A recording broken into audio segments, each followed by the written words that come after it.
Hello students, मैं doctor Goyal KKM college Jamui आपके सामने एक अत्यंत महत्वपूर्ण पाठ लेकर उपस्थित हूँ जो BA part third honours political science छठा पेपर के से संबंधित है। आलेख का शीर्षक है संयुक्त राष्ट्र संघ के उद्देश्यों, सिद्धांतों और विश्व शांति की स्थापना में इसकी भूमिका। द्वितीय विश्व युद्ध की विभीषिका और उस विनाशकारी संग्राम में हुए धन जन की अपार क्षति देखने के बाद समस्त मानव समुदाय ने इस बात की आवश्यकता महसूस की कि एक ऐसा विश्व संगठन बनाया जाए जो भविष्य में इस प्रकार के विनाशकारी युद्धों को होने से रोक सके, संपूर्ण विश्व में शांति और सुरक्षा का कायम रख सके और समग्र मानवता को भय और आतंक के वातावरण से मुक्त कर सके, उनके लिए विकास का मार्ग प्रशस्त कर सके। इसी उद्देश्य की पूर्ति के लिए 24 अक्टूबर 1945 को संयुक्त राष्ट्र संघ की स्थापना हुई और यह विश्वास जताया गया कि संयुक्त राष्ट्र के निर्माण के बाद संसार का प्रत्येक व्यक्ति सुखी एवं समृद्ध जीवन यापन कर सकेगा। उद्देश्य चार्टर के धारा 1 के अनुसार संयुक्त राष्ट्र संघ के 4 प्रमुख उद्देश्य निर्धारित किए गए हैं। पहला, सामूहिक व्यवस्था द्वारा अंतर्राष्ट्रीय शांति सुरक्षा कायम रखना और आक्रामक प्रवृत्ति को नियंत्रण में रखना। दूसरा, अंतर्राष्ट्रीय विवादों का शांतिपूर्ण समाधान करना। तीसरा, राष्ट्रों के आत्मनिर्णय और उपनिवेशवाद की प्रक्रिया को गति देना। सामाजिक और आर्थिक, सांस्कृतिक एवं मानवीय क्षेत्रों में अंतर्राष्ट्रीय सहयोग को प्रोत्साहित एवं पुष्ट करना।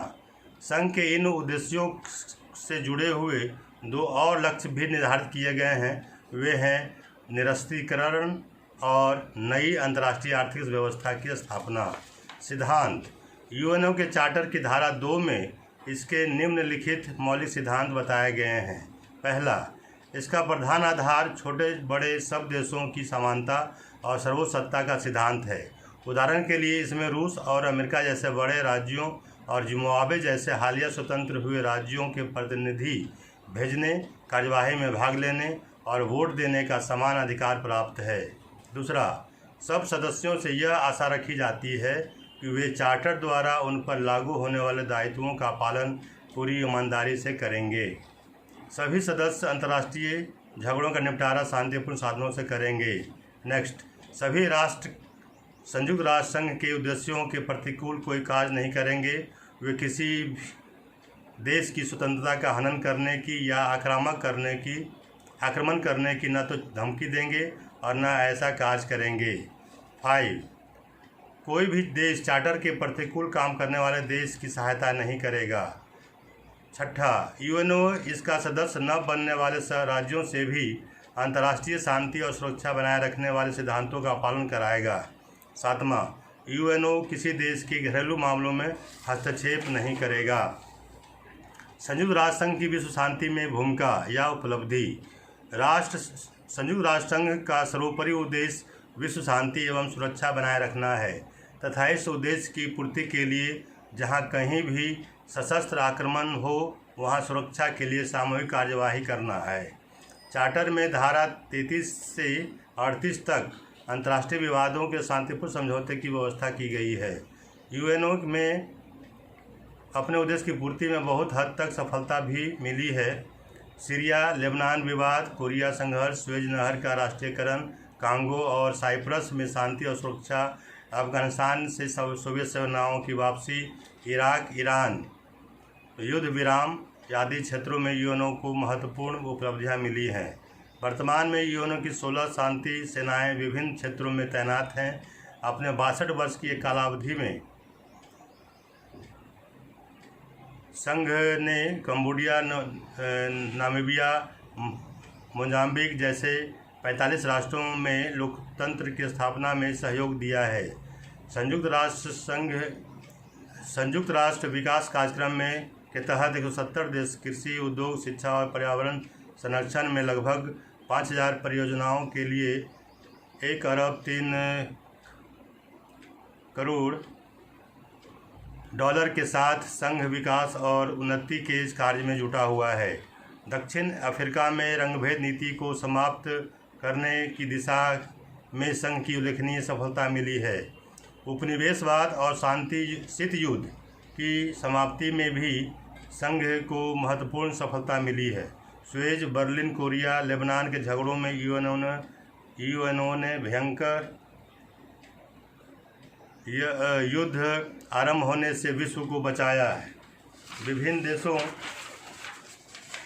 की आंतरिक और वैदेशिक समस्याओं, गृह युद्धों और नस्लीय तनावों, युद्धों और जनसंहारकात्मक कार्यों से उत्पन्न विस्थापितों और शरणार्थियों के लिए यूएनओ वरदान रहा है। पर्यावरण सुधार, जनसंख्या नियंत्रण, जन स्वास्थ्य संवर्धन, बच्चों, स्त्रियों, वृद्धों, विकलांगों, आवास विहीन लोगों को मदद तथा बीमारियों से ग्रसित व्यक्तियों को जीवन दान देने में इस संस्था ने महत्वपूर्ण भूमिका निभाई है। हाल ही में रासायनिक हथियारों पर प्रतिबंध के संबंध में 29 अप्रैल 1997 में की गई एक संधि तथा व्यापक परमाणु परीक्षण निषेध संधि के कार्यान्वयन में यूएनओ की महत्वपूर्ण भूमिका रही है, जो द्वितीय विश्व युद्ध के बाद निःशस्त्रीकरण की दिशा में एक बहुत बड़ी उपलब्धि है।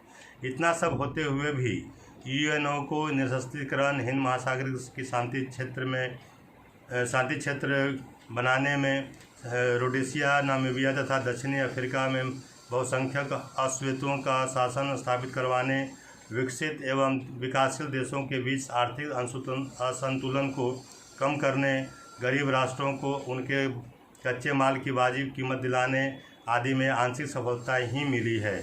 यह भी देखा गया है कि निर्मम हमलों के उनके मामलों में यूएनओ कार्यवाही करने में विफल रहा है। उदाहरण के लिए चीन का भारत पर आक्रमण, सोवियत सेनाओं द्वारा हंगरी और चेकोस्लोवाकिया पर हमला तथा अफगानिस्तान पर कब्जा, अमेरिका ब्रिटेन द्वारा इराक पर आक्रमण आदि, कश्मीर, वियतनाम, अरब इजराइल आदि विवादों का या संघ समाधान नहीं कर पाया है। निष्कर्षतः संक्षेप में संयुक्त राष्ट्र के कार्यों का मूल्यांकन करने पर यह बात स्पष्ट रूप से दिखाई पड़ती है कि यह अनेक समस्याओं पर यूएनओ को असफलता का मुंह देखना पड़ा है और कुछ मसलों पर महाशक्तियों के प्रभाव के आगे मुख्य दर्शक ही बना रहा, लेकिन साथ ही इससे इनकी महत्व कम नहीं किया जा सकता। यदि संघ की स्थापना से लेकर अब तक मानवता के तृतीय विश्व युद्ध का भीषण रूप देखने को नहीं मिला है, तो इसका श्रेय यूएनओ को ही जाता है। जवाहरलाल नेहरू के शब्दों में, संयुक्त राष्ट्र संघ ने कई बार हमारे उत्पन्न होने वाले संकटों को युद्ध में परिणत होने से बचाया है। इसके बिना हम आधुनिक विश्व की कल्पना नहीं कर सकते। यदि यह संस्था असफल होती है तो मानव सभ्यता के सामने युद्ध के सिवाय दूसरा विकल्प नहीं है।